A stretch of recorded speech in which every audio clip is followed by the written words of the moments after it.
मुख्यमंत्री देवेंद्र फडणवीस दिल्ली दौऱ्यावर आहेत। दौऱ्यादरम्यान त्यांनी राष्ट्रपती द्रौपदी मुर्मू आणि उपराष्ट्रपती जगदीप धनखड यांची भेट घेतली आहे, तर केंद्रीय मंत्री नितीन गडकरी यांचीही त्यांनी सदिच्छा भेट घेतली आहे। उपमुख्यमंत्री देवेंद्र फडणवीसांनी संरक्षण मंत्री राजनाथ सिंहांची भेट घेतली। यावेळी भाजप प्रदेशाध्यक्ष बावनकुळेही उपस्थित होते। मुख्यमंत्रीपदाची शपथ घेतल्यानंतर प्रथमच फडणवीस दिल्ली दौऱ्यावर आहेत। विधानसभा अध्यक्ष राहुल नार्वेकर हे दिल्ली दौऱ्यावर आहेत। दरम्यान त्यांनी पंतप्रधान नरेंद्र मोदी यांची भेट घेतली आहे। सोबतच लोकसभा अध्यक्ष ओम बिर्ला यांची देखील भेट घेतली आहे।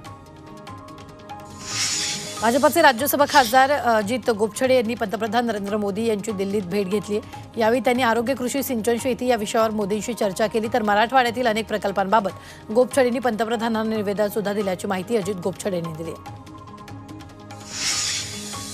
लाडकी बहीण योजनेत बदल करा अशी विनंती मुख्यमंत्री फडणवीस यांना करणार असल्याचं मोठं विधान नितेश राणेंनी केलंय।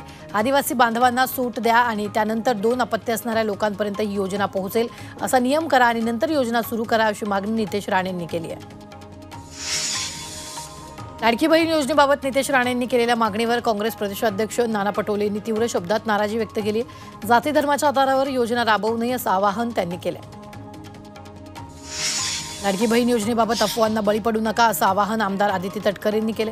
लाडकी बहीण योजनेत कुठलाही बदल झालेला नाही असं वक्तव्य तटकरे यांनी केले। विरोधी पक्षनेता पदाचा अजूनही आपल्याकडे प्रस्ताव आलेला नाही। विरोधी पक्षनेता पदाचा प्रस्ताव आला की त्यावर विचार करू अशी प्रतिक्रिया विधानसभा अध्यक्ष राहुल नार्वेकर यांनी दिली।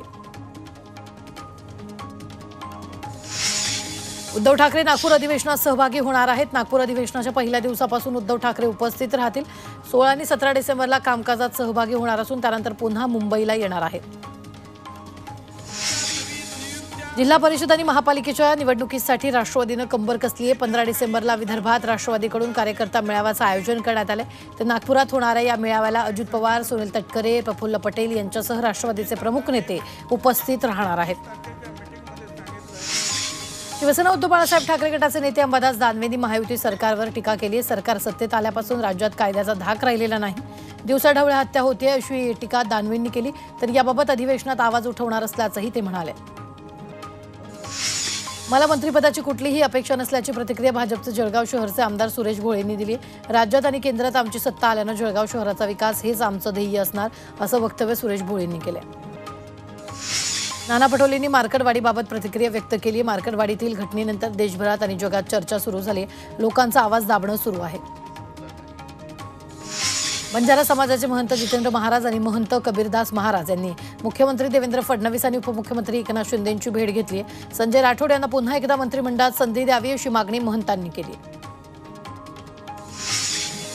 शरद पवारांवरील खालच्या पातळीवरील टीका भाजपला अमान्य असल्याचं चंद्रशेखर बावनकुळे यांनी म्हटलंय। पडळकर आणि खोत यांना समज देऊ असं बावनकुळे म्हणाले।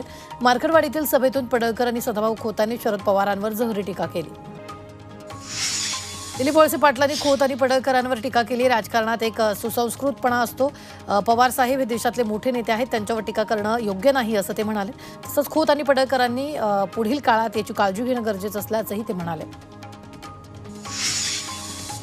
कोल्हापुरात ठाकरेंच्या शिवसैनिकांनी कर्नाटकच्या भाजप आमदारांना अडवलेले। आम्हाला बेळगावमध्ये येण्यासाठी बंदी घालता, मग तुम्ही का महाराष्ट्रात आलात असा संतप्त सवाल यावेळी करण्यात आला। राज्यात 20 दिवसांनंतर मंत्रिमंडळ स्थापन होणार नसल्यानं गृह खातं कुणाकडे हे ठरत नाही, त्यामुळे राज्यातील कायदा आणि सुव्यवस्था उद्ध्वस्त झाल्याचा आरोप शिवसेना उद्धव बाळासाहेब ठाकरे पक्षाचे खासदार संजय राऊत यांनी केला। भाजपचे पराभूत उमेदवार दिवसाढवळ्या जाहीरपणे धमक्या देतात, हे दुर्दैवी असल्याचंही त्यांनी म्हटलंय। नागपुरातील देवेंद्र फडणवीसांच्या स्वागत सोहळ्याची तारीख आता पुढे ढकलण्यात आली। 12 तारखेला काढली जाणारी स्वागत रॅली आता 15 तारखेला निघेल। नागपूर विमानतळ ते लक्ष्मी भवन चौकादरम्यान देवेंद्र फडणवीस यांची ही स्वागत रॅली काढण्यात येणार आहे।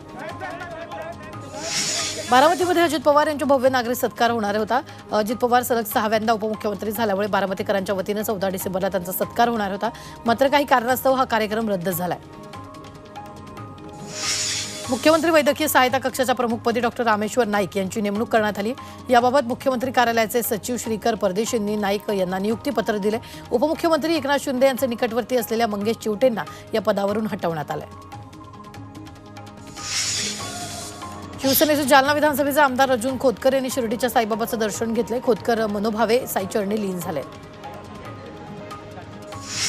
ग्रामीण भागातील महिलांच्या आर्थिक उन्नतीसाठी सातारा जिल्हा परिषदेच्या वतीने अभिनव उपक्रम राबवण्यात आलाय। महिला बचत गटांना जिल्हा परिषदेचे 30 पाझर तलाव देण्यात आलेत आणि या 30 पाझर तलावामध्ये मत्स्यपालन करून चांगला फायदा मिळवू शकणार आहेत। सातारा झेडपीच्या मुख्य कार्यकारी अधिकाऱ्यांच्या संकल्पनेतून हा प्रकल्प राबवला जातोय। पुण्यात पालकमंत्र्यांच्या नियुक्तीअभावी पाणी वाटपाचं नियोजन रखडले। पुण्यातील सर्व धरणांमध्ये मुबलक पाणी साठा आहे, मात्र पालकमंत्री नसल्यानं पाणी वाटप नियोजनाचा कालवा समितीची बैठक लांबणीवर पडली। पुणे मेट्रोचा तिसरा मार्ग असलेल्या हिंजवडी ते शिवाजीनगर मेट्रोचं काम अंतिम टप्प्यात आले। याचा शिवाजीनगर, पुणे विद्यापीठ, बाणेर यासह इतर भागातील नागरिकांना मोठा फायदा होणार आहे। 23 किलोमीटर असलेल्या या मार्गाचं काम 70% अधिक पूर्ण झालंय। ज्येष्ठ पर्यावरण शास्त्रज्ञ डॉक्टर माधव गाडगीळ यांना संयुक्त राष्ट्रसंघाचा चॅम्पियन ऑफ द अर्थ हा मानाचा पुरस्कार जाहीर झालाय। पर्यावरण विषयक संशोधन आणि संरक्षण क्षेत्रात केलेल्या कामाची जागतिक स्तरावर दखल घेण्याबाबत गाडगीळ यांनी समाधान व्यक्त केले। अकोल्यास आजपासून 14 डिसेंबरपर्यंत विश्वास करंडक बाल नाट्य महोत्सवाचं आयोजन करण्यात आले। आज या महोत्सवाचा शुभारंभ करण्यात आला। या निमित्तानं बाल कलावंतांना नवीन आणि त्यांच्या हक्काचा मंच मिळालेला आहे। महाराष्ट्र क्षयरोग मुक्त करण्यासाठी 100 दिवसाची मोहीम राबवली जाणार आहे। केंद्र शासनाच्या सूचनांनुसार सार्वजनिक विभागाने यासाठी पुढाकार घेतलाय। महाराष्ट्रातील 17 जिल्हे आणि 12 महानगरपालिकांसह देशातील 347 जिल्ह्यांमध्ये ही मोहीम राबवली जाणार आहे। पुण्यात वर्षभरात जवळपास 18,000 नागरिकांचा भटक्या श्वानांनी चावा घेतल्याची माहिती आहे। शहरामध्ये भटक्या श्वानांची संख्या नियंत्रित असून नागरिकांवर हल्ला केल्याच्या घटनांमध्ये मोठी वाढ झाली आहे। त्यामुळे पुण्यात भटक्या श्वानांची दहशत पाहायला मिळते। कल्याण स्टेशन परिसरात गेल्या 3 वर्षापासून स्मार्ट सिटीच्या प्रकल्पाचं काम धीम्या गतीनं सुरू आहे। त्यामुळे स्टेशन परिसरात मोठी वाहतूक कोंडी निर्माण झाली। याचा येथील नागरिकांना नाहक त्रास सहन करावा लागतोय। धीम्या गतीनं सुरू असलेली कामं लवकरात लवकर पूर्ण करून आम्हाला मोकळा श्वास घेऊ द्या, अशी मागणी कल्याणकरांनी केलेली आहे। मराठवाड्यातील काही शासकीय रुग्णालयांमध्ये बनावट औषधांचा पुरवठा होत असल्याचं उघड झालं होतं। या प्रकरणी राज्यातील सर्व जिल्हा रुग्णालयांना त्यांच्या रुग्णालयात तपासणी करून अहवाल देण्याचे आदेश देण्यात आले। अहिल्यानगरच्या जिल्हा शासकीय रुग्णालयांमध्ये अद्याप बनावट औषध सापडलं नसल्याचं जिल्हा शल्य चिकित्सकांनी म्हटलंय।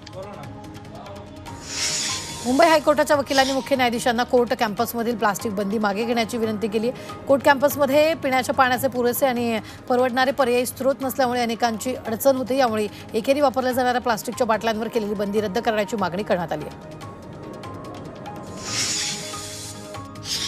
एमबीबीएसचे पेपर आता ईमेलनं परीक्षा केंद्रावर पोहोचणार आहेत। एमबीबीएसच्या द्वितीय वर्षाच्या परीक्षांमध्ये प्रश्नपत्रिका लीक होण्याचं प्रमाण वाढले, त्यामुळे सर्व प्रश्नपत्रिका रद्द करून ईमेलनं नवीन प्रश्नपत्रिका पाठवून परीक्षा घेण्याचं ठरवण्यात आलं आहे।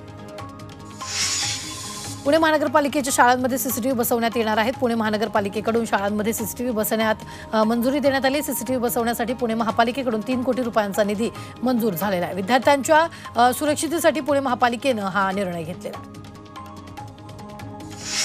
नाशिकमध्ये थंडीच्या वाढत्या कडाक्यामुळे नाशिक शहरातील शासकीय आणि खासगी शाळा 1 तास उशिरानं भरणार आहे। नाशिक महानगरपालिकेचे प्रशासन अधिकारी BT पाटील यांनी हे आदेश काढले। गेल्या काही दिवसांपासून उत्तर महाराष्ट्रात थंडीची लाट पसरली असून नाशिक शहराचा देखील पारा 9 ते 10 अंशांपर्यंत खाली घसरला।